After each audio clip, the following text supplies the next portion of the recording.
Nimble news, the truth unfold.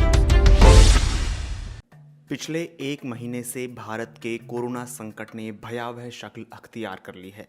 संक्रमण की दूसरी लहर के बढ़ने के साथ ही दुनिया भर के तमाम देशों की ओर से भारत को भेजी जाने वाली इमरजेंसी मेडिकल सप्लाई की रफ्तार भी बढ़ गई है। पिछले हफ्ते की शुरुआत से ही ब्रिटेन और अमेरिका से विमानों में भरकर वेंटिलेटर, दवाइयां और ऑक्सीजन उपकरण भारत पहुंचने लगे थे। रविवार तक अकेले दिल्ली के अंतर्राष्ट्रीय हवाई अड्डे पर 25 विमानों में भरकर 300 टन राहत सामग्री पहुंच चुकी थी। लेकिन जैसे जैसे भारत में कोरोना संक्रमण के मामले रिकॉर्ड स्तर को छूने की ओर बढ़ रहे हैं, विदेश से मिल रही मेडिकल मदद को जरूरतमंदों तक पहुंचाने से जुड़ी चिंताएं भी बढ़ती जा रही हैं। पिछले कुछ दिनों के दौरान अस्पताल लगातार ज्यादा मदद की गुहार लगा रहे हैं, लेकिन मेडिकल सामानों की खेप हवाई अड्डों पर पड़ी रही।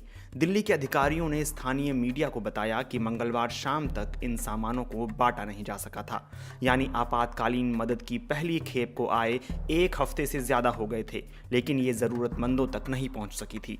केंद्र सरकार ने इस बात से साफ इनकार किया है कि विदेश से आई इस मदद को जरूरतमंदों तक पहुंचने में देर हुई है। मंगलवार को उसने एक बयान जारी कर कहा, इस सप्लाई को उसने सुचारू और व्यवस्थित तरीके से बांटना शुरू कर दिया है। स्वास्थ्य मंत्रालय ने अपने बयान में कहा कि वह हवाई अड्डे से इन सामानों की क्लियरिंग और उन्हें सही जगह पर पहुंचाने के लिए दिन रात काम कर रहा है। लेकिन जमीनी हालात कुछ और ही हैं। कोविड के सबसे ज्यादा प्रभावित कुछ राज्यों के अधिकारियों ने बीबीसी से कहा कि उन्हें अब तक बाहर से आई इस मेडिकल मदद की कोई सप्लाई नहीं मिली है।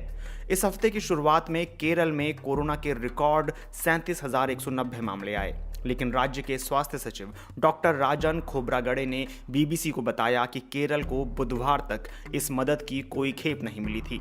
केरल के मुख्यमंत्री पिनराई विजयन ने अलग से प्रधानमंत्री नरेंद्र मोदी को फोन करके तुरंत आयातित ऑक्सीजन खेप भेजने को कहा। देश के हेल्थ केयर सिस्टम से जुड़े कुछ अधिकारियों के मुताबिक उन्हें नहीं मालूम कि विदेशी मदद की यह खेप उन्हें कब और कैसे मिलेगी। इस बारे में केंद्र सरकार की ओर से बहुत कम जानकारी दी गई है और कुछ मामलों में तो कुछ भी नहीं बताया गया है। Health care federation of India के प्रेसिडेंट डॉक्टर हर्ष महाजन ने कहा, यह मदद कहां बांटी जा रही है, इस बारे में अभी तक कोई सूचना नहीं है। Health care federation of India देश के कुछ सबसे बड़े अस्पतालों का प्रतिनिधित्व करता है।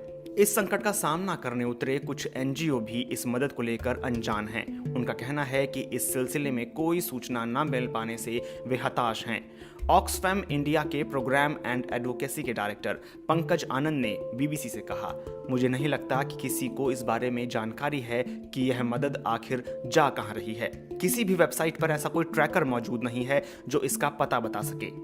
इस राहत सामग्री के बांटने को लेकर नदारद सूचनाओं पर मदद करने वाले देशों में भी सवाल उठ रहे हैं। अमेरिकी विदेश मंत्रालय की एक ब्रीफिंग में भी यह मुद्दा उठाया गया। एक पत्रकार ने पूछा कि भारत को भेजे जा रहे अमेरिकी टैक्स पेयर्स के पैसे की जवाबदेही कौन लेगा? क्या अमेरिकी सरकार यह पता कर रही है कि भारत को भेजी जा रही यह मेडिकल मदद कहां जा रही है?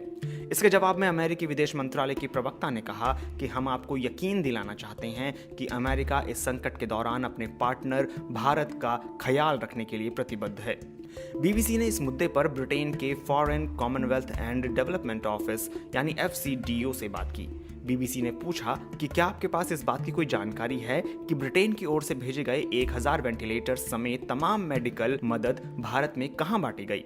इसके जवाब में FCDO ने कहा, भारत को भेजे जा रहे मेडिकल उपकरणों को यथासंभव कारगर तरीके से पहुंचाने के लिए ब्रिटेन इंडियन रेड क्रॉस और भारत सरकार के साथ काम करता है। यह भारत सरकार तय करेगी कि ब्रिटेन की ओर से दी जा रही मेडिकल मदद कहां भेजी जाएगी और उसे बांटे जाने की प्रक्रिया क्या होगी। वहीं स्वास्थ्य मंत्रालय की ओर से जारी एक प्रेस रिलीज में कहा गया कि मदद को बांटने के लिए उसने 26 अप्रैल को तैयारी शुरू कर दी थी। मदद कैसे बांटी जाएगी, इसके लिए उसने स्टैंडर्ड ऑपरेटिंग प्रोसीजर यानी SOP 2 मई को जारी की। इसमें यह नहीं बताया कि आखिर मदद बांटने की शुरुआत कब से हुई। देश में मदद की खेप पहुंचने के बावजूद इसके वितरण की प्रक्रिया जटिल है। यह कई स्तरों से होकर गुजरती है और इसमें तमाम मंत्रालय और बाहरी एजेंसियां शामिल होती हैं। राहत सामग्री से भरे विमान भारत पहुंचते ही इंडियन रेड क्रॉस सोसाइटी के हवाले हो जाते हैं। सरकार के बयान के मुताबिक कस्टम विभाग से इसे निकालने की जिम्मेदारी इसी पर होती है।